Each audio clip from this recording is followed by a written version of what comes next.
आज फिर से आपको अपनी इस वीडियो में एक डीएलएड सेमेस्टर का एक टॉपिक है ना। डीएलएड फर्स्ट सेमेस्टर का जो सेकंड पेपर है उसका एक जो टॉपिक शिक्षण की प्रविधियाँ, उसमें से शिक्षण की प्रविधियों में से हम आज पढ़ने वाले हैं विवरण प्रविधि या डिस्क्रिप्शन टेक्निक। ठीक है, तो जल्दी से शुरू करते हैं। और उसके भी पहले मैं आपसे ये कहना चाहूँगा कि हमेशा की तरह कि अगर आप हमारे चैनल पर नए हैं तो चैनल को सब्सक्राइब ज़रूर कर लीजिए, वीडियो को लाइक कर दीजिएगा, शेयर कर दीजिएगा अन्य दोस्तों के साथ, जिससे कि उनको है इसका लाभ मिल सके। ठीक है, तो आइए शुरू करते हैं अपनी इस वीडियो को और जानते हैं कि विवरण प्रविधि क्या होती है। तो सबसे पहले एक चीज़ हमें यहाँ देखनी है कि ये जो विवरण प्रविधि है, इसी की तरह कुछ और भी प्रविधियाँ हैं जो इससे काफ़ी मिलती जुलती हैं, लेकिन एक दूसरे से बिल्कुल भिन्न है। ठीक है, तो आइए उन सभी का नाम देख लेते हैं। तो हमारे पास जब भी हम इन प्रविधियों की बात करते हैं तो मूल रूप से कुछ प्रविधियाँ आती हैं जो लगभग एक समान है, जैसे विवरण, व्याख्या, वर्णन और स्पष्टीकरण।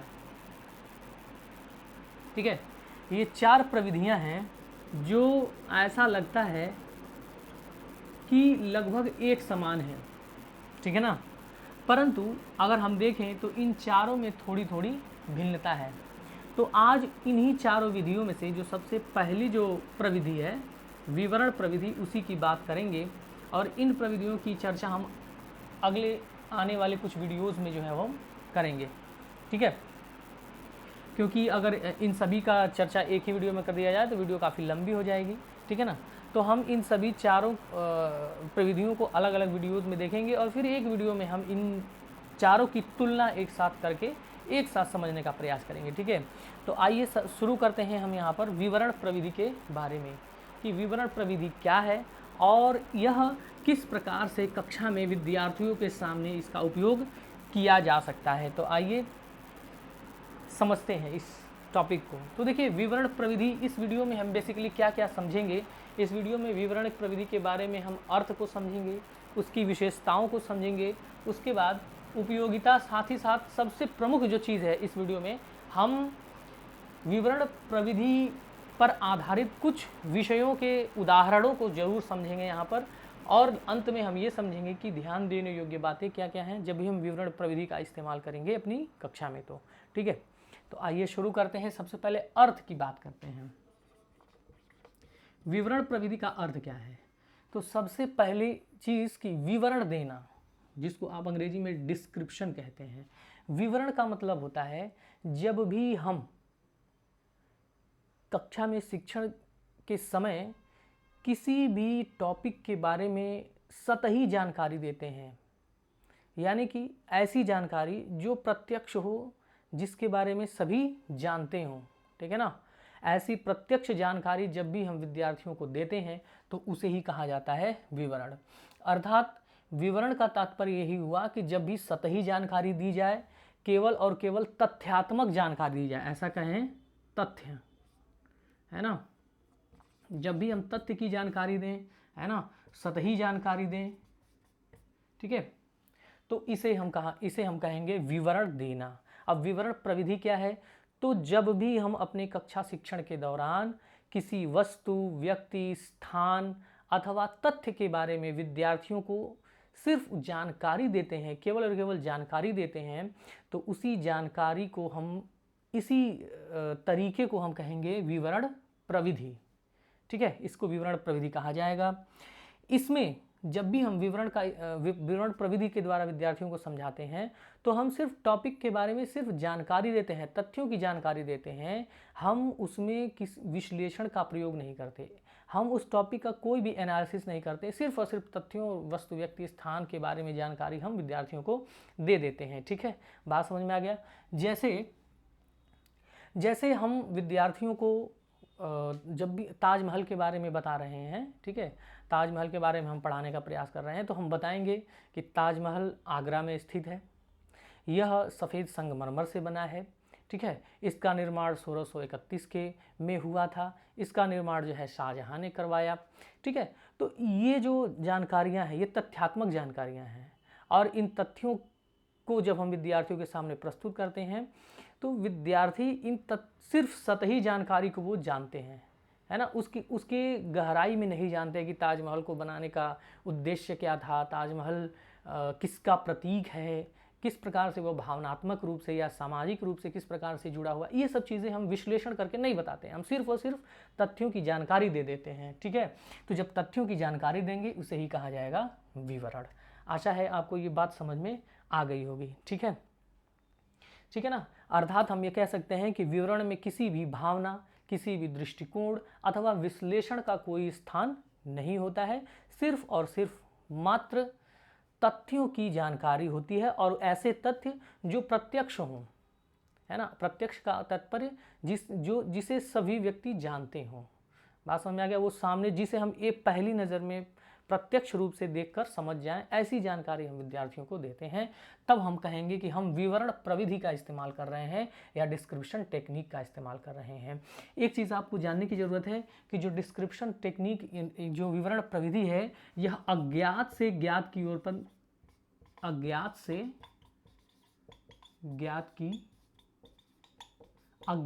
ज्ञात की ओर के शिक्षण सूत्र पर आधारित है। अज्ञात से ज्ञात की ओर कैसे?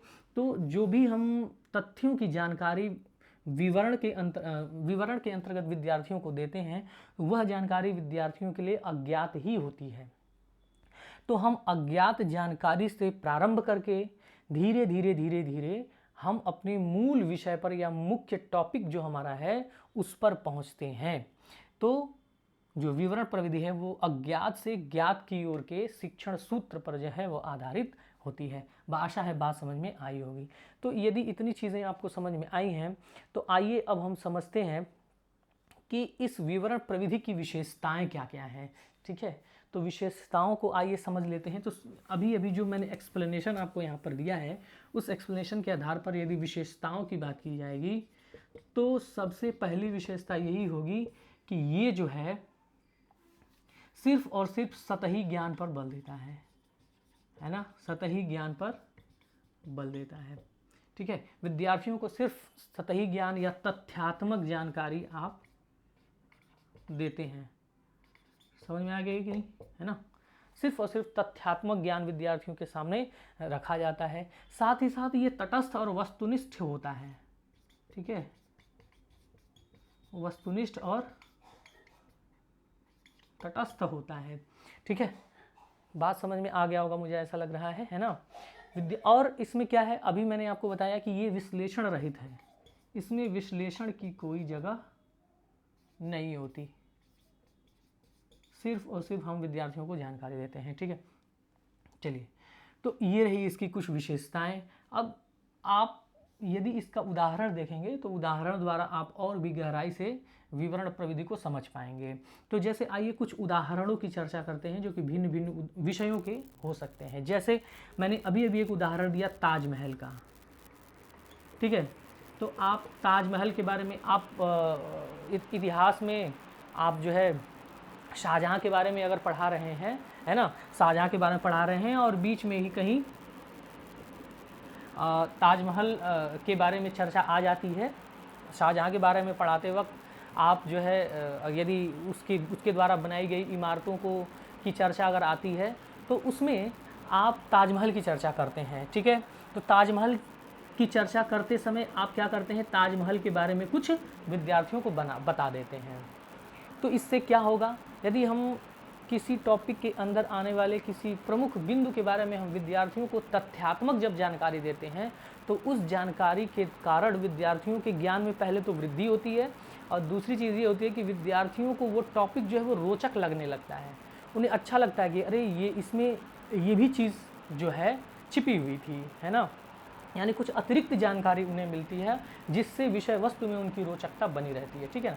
तो इसी उदाहरण को लेके अगर समझें, जब आप ताजमहल के बारे में, जब आप शाहजहां के बारे में पढ़ाते वक्त ताजमहल की चर्चा जब आती है तो उसके बारे में कुछ आप विवरण देते हैं, और विवरण के दौरान बताते हैं कि ताजमहल क्या है, ताजमहल, है ना, एक मकबरा है ना, मकबरा बताते हैं कि ताजमहल एक मकबरा है जो कि हमारे सफ़ेद संगमरमर से बना हुआ है ना, जिसका निर्माण शाहजहाँ ने करवाया, और यह आगरा शहर में स्थित है जो कि उत्तर प्रदेश में है कि नहीं। ये सब चीज़ें बताएंगे, और बताएंगे कि ताजमहल का निर्माण जो है वो 1631 ईस्वी में हुआ, है ना।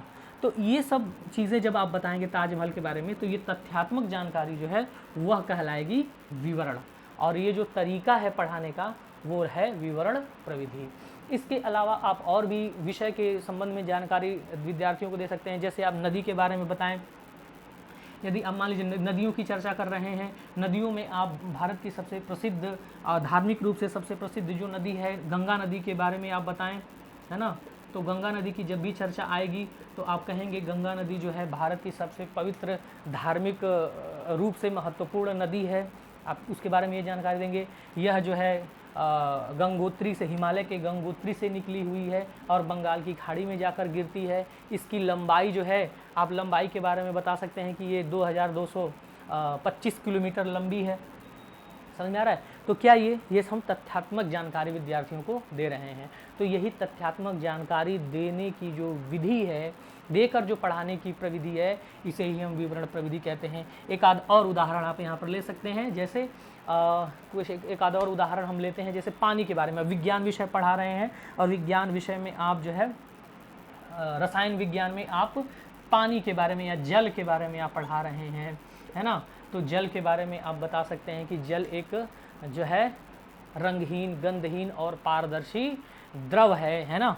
ये क्या है, उसके बारे में तथ्यात्मक जानकारी है। इसके अलावा आप अगर मान लीजिए गणित विषय पढ़ा रहे हैं तो गणित विषय में भी आप विवरण का उपयोग कर सकते हैं। गणित विषय में विवरण का उपयोग करते वक्त मान लीजिए कि आप रेखा गणित पढ़ा रहे हैं और रेखा गणित में आप त्रिभुज के बारे में बता रहे हैं, तो आप बताएंगे त्रिभुज क्या है, त्रिभुज के बारे में कुछ जानकारी। आप आकृतियों के बारे में पढ़ा रहे हैं तो आकृतियों के बारे में पढ़ाते समय आप मान लीजिए कि त्रिभुज की चर्चा आ गई, तो त्रिभुज को जो है आप त्रिभुज के बारे में विवरण देंगे कि त्रिभुज जो है वो 3 भुजाओं से घिरी हुई बंद आकृति होती है ना।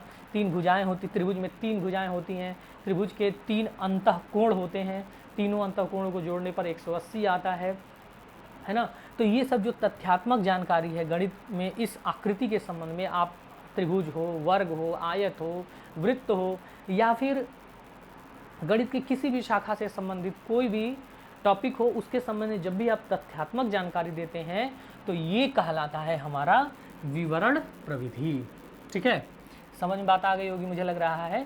तो आप देख रहे हैं कि जब भी हम विवरण प्रविधि का प्रयोग करते हैं तो हमें कुछ नई जानकारी मिलती है।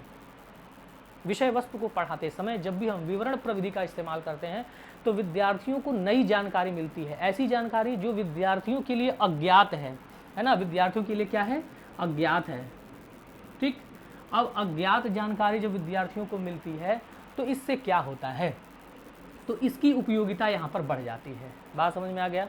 अज्ञात जानकारी को जब विद्यार्थियों के सामने हम प्रस्तुत करते हैं तो उस समय विद्यार्थियों की रुचि उस टॉपिक में बढ़ती है, उनके अंदर उत्साह की भावना आती है, उन्हें ऐसा महसूस होता है कि जो हम पढ़ रहे हैं ये हमारे लिए बड़ा ही रोचक है और हमें जानकारी में इससे बड़ी वृद्धि होगी, तो उनका ध्यान जो है इस पर केंद्रित हो जाता है ना। तो विद्यार्थियों की रोचकता जो है वो बढ़ती रहती है, साथ ही साथ विद्यार्थियों के बोध में विस्तार होता है, उनकी समझ भी बढ़ती है, और समझ बढ़ती है जब, तो वो टॉपिक को क्रमबद्ध तरीके से आसानी से जो वो समझते जाते हैं। ठीक है, साथ ही साथ विद्यार्थियों की ध्यान में केंद्रीकरण होता है अपने विषय वस्तु पर। आप जब जानकारी देते हैं अज्ञात चीज़ों का, जब आप जानकारी देते हैं तो उनका ध्यान जो है आपके टॉपिक पर बना रहता है लगातार, क्योंकि उनके अंदर रोचकता का भाव आता है, और इस रोचकता के कारण उनके अंदर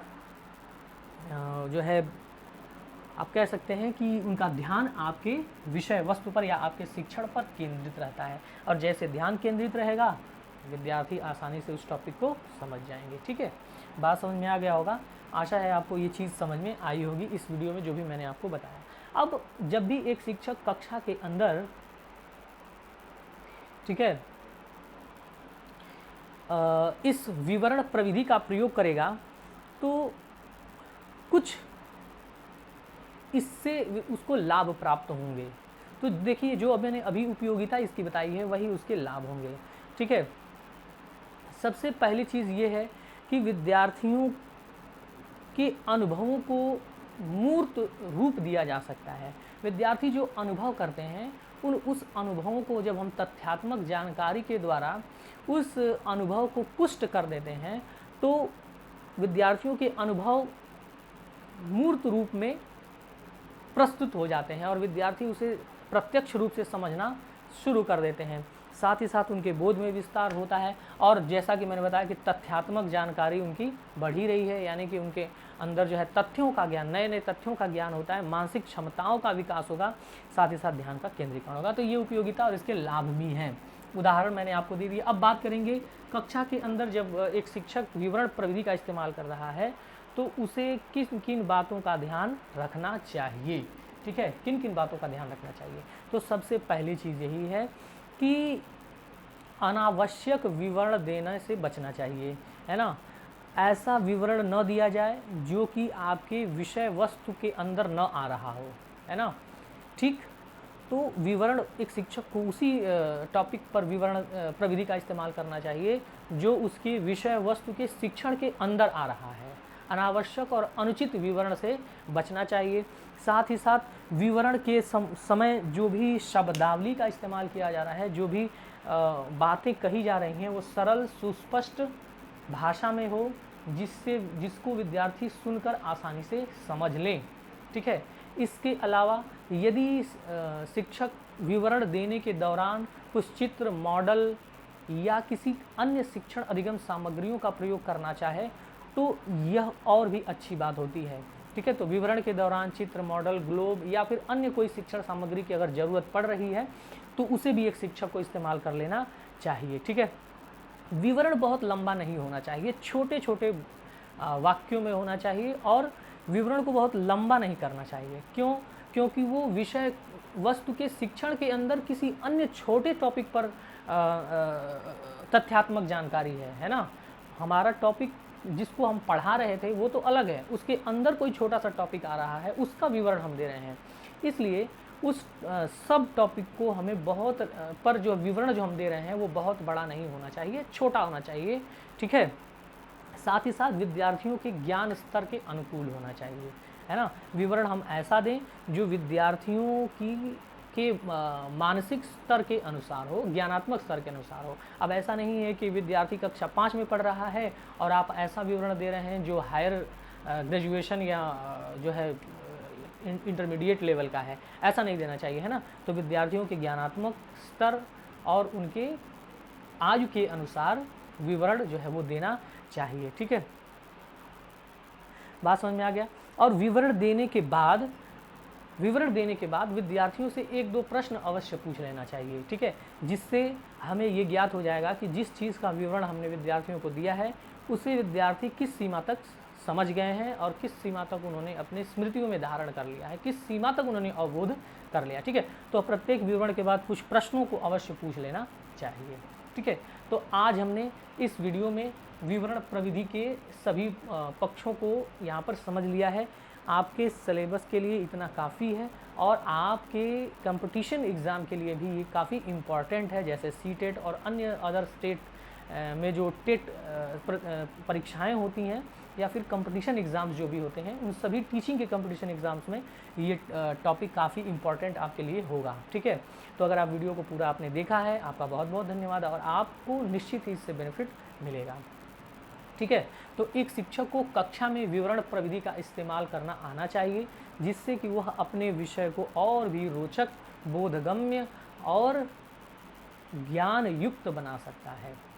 ठीक है, आशा है कि आपको वीडियो समझ में आई है। वीडियो में अंत तक बने रहने के लिए आपका फिर से धन्यवाद। फिर से मैं कहना चाहूँगा, चैनल पर नए हैं तो सब्सक्राइब कर लीजिए, वीडियो को लाइक और शेयर कर दीजिए और चैनल पे बेल आइकॉन पे जरूर प्रेस कीजिए ताकि नई नई वीडियोस की नोटिफिकेशंस जो है आपको कंटिन्यूअसली जो है मिलती रहें। ठीक है, अंत तक बने रहने के लिए आपका बहुत बहुत धन्यवाद। नमस्कार, शुभ दिन।